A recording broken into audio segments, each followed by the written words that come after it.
इब्लीस कौन था? इब्लीस की नस्ल की इब्तदा जिस जिन से हुई उसका नाम तारानोस कहा जाता है। तारानोस इब्लीस से 1,44,000 साल कबल दुनिया पे मौजूद था। तारानोस की नस्ल तेजी से बढ़ी क्योंकि इस पे मौत तारी नहीं होती थी और ना बीमारी लगती थी। अलबत्ता ये चूंकि आतशी मखलूक थी तो सरकशी बदरजा उत्तम मौजूद थी। इस जिन्नों की नस्ल को पहली मौत फरिश्तों के हाथों पैदाइश के 36,000 साल बाद आई, जिसकी वजह सरकशी थी। यहाँ पहली बार मौत की इब्तदा हुई। इससे पहले मौत नहीं होती थी। बाद में चलपानीस नामी एक नेक जिन को जिन्नात की हिदायत का जिम्मा सौंपा गया और वो ही शाह जिन्नात करार पाया। इसके बाद बामोस को ये जिम्मेदारी दी गई। बामोस के दौर में चलीपा और तलबीस की पैदाइश हुई। ये दोनों अपने वक्त के बेहद बहादुर जिन्नात थे और इनकी कौम ने चलीपा को शाशेन का लक़ब उसके शेर जैसे सर की वजह से दिया। इन दोनों जिन्नात की वजह से सारी कौम कहने लगी कि हमें इस वक्त तक कोई नहीं हरा सकता जब तक शाशेन और तबलीस हमारे दरमियान मौजूद हैं। इन दोनों की वजह से कौम के जिन्नात आसमान तक रसाई करने लगे और तीसरे आसमान पर जाकर शरारत कराते। ऐसे में हुक्म इलाही से फरिश्तों ने उन पर हमला किया और इबरतनाक शिकस्त दी। इसी दौरान जब इजराइल अलैहिस्सलाम को इब्लीस ने देखा तो सजदे में गिर गया। इब्लीस शुरू ही से एक नडर और ज़हीन बच्चा था। इसमें बाप की बहादुरी और माँ की मक्कारी कूट कूट कर भरी हुई थी। इसने मलाइका के साथ जाकर तौबा का बाकायदा ऐलान किया और फिर फरिश्तों से फैज़ इल्म हासिल करने लगा। हुसूल इल्म और रियाजत का ये आलम था कि पहले आसमान पे आबिद, फिर दूसरे आसमान पे जाहिद, तीसरे आसमान पे बिलाल, चौथे आसमान पर वाली, पांचवें आसमान पर तकी और छठे आसमान पर कबाजान के नाम से मशहूर हुआ। ये वो वक्त था जब ये फरिश्तों को सिखाता था। सातवें आसमान पे इब्लीस बुक़्क़ा नूर में रहा। हफ्त अफलाक के सब मलाइका का मुअल्लिम करार दिया गया। यहाँ तक पहुँचकर इब्लीस ने अपनी आजिज़ी और रियाजत की इंतहा कर दी। इब्लीस ने कमोबेश 14,000 साल अर्श का तवाफ किया। उसने यहाँ फरिश्तों में उस्ताद सरदार अज़ाज़ील के नाम से शोहरत पाई और कमोबेश 30,000 साल मुक़र्रबीन फरिश्तों का उस्ताद रहा। इब्लीस के दरसोवाज की मियाद कमोबेश 20,000 साल है। फरिश्तों के साथ क़याम की मुद्दत कमोबेश 80,000 साल है। इब्लीस को हुक्म हुआ कि दारोगा जन्नत रिदवान की मुआवनत करो और अहले जन्नत फरिश्तों को अपने इल्म फजल से बहरावर करो। यूं इब्लीस को जन्नत में दाखिले का परवाना मिल गया और जन्नत में भी अपने इल्म से दारोगा जन्नत रिजवान को सैराब किया और यूं जन्नत रिजवान की कुंजियां इब्लीस के पास रहीं।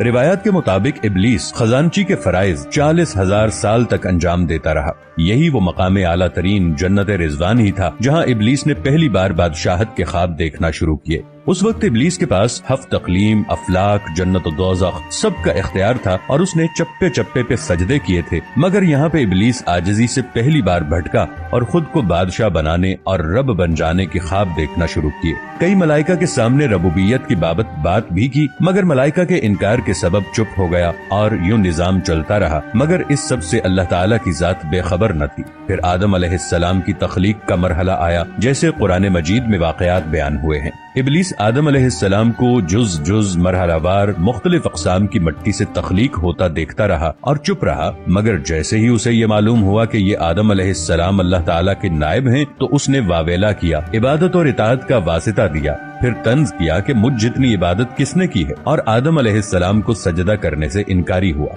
तब अल्लाह ताला ने कहा, निकल जा शैतान मरदूत।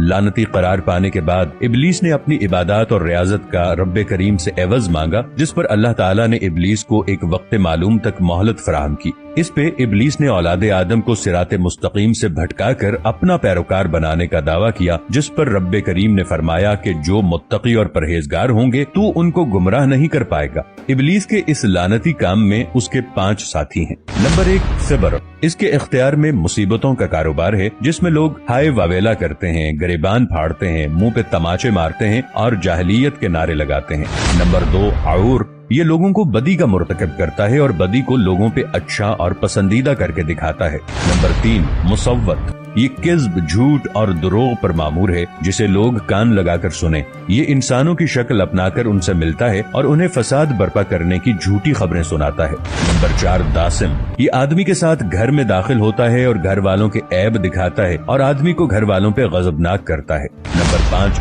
ज़कनियोर। ये बाजारों का मुख्तार है। बाजारों में आकर ये बददियानती के झंडे गाड़ता है, बाजारों में बुराइयों और फहाशी पे वरगलाता है। इब्लीस का आदम अलैहिस्सलाम को सजदे से इनकार का जज्बा हसद का था कि जिसने उसे मजबूर किया कि मेरी जगह आदम यानी खाक को क्यों मिली। ये उसका जज्बा तकब्बुर और गुरूर था कि मैं आला हूँ, और इस एक सजदे के इनकार की बात नहीं थी, बात थी इताअत से सरकशी की, शिर्क की।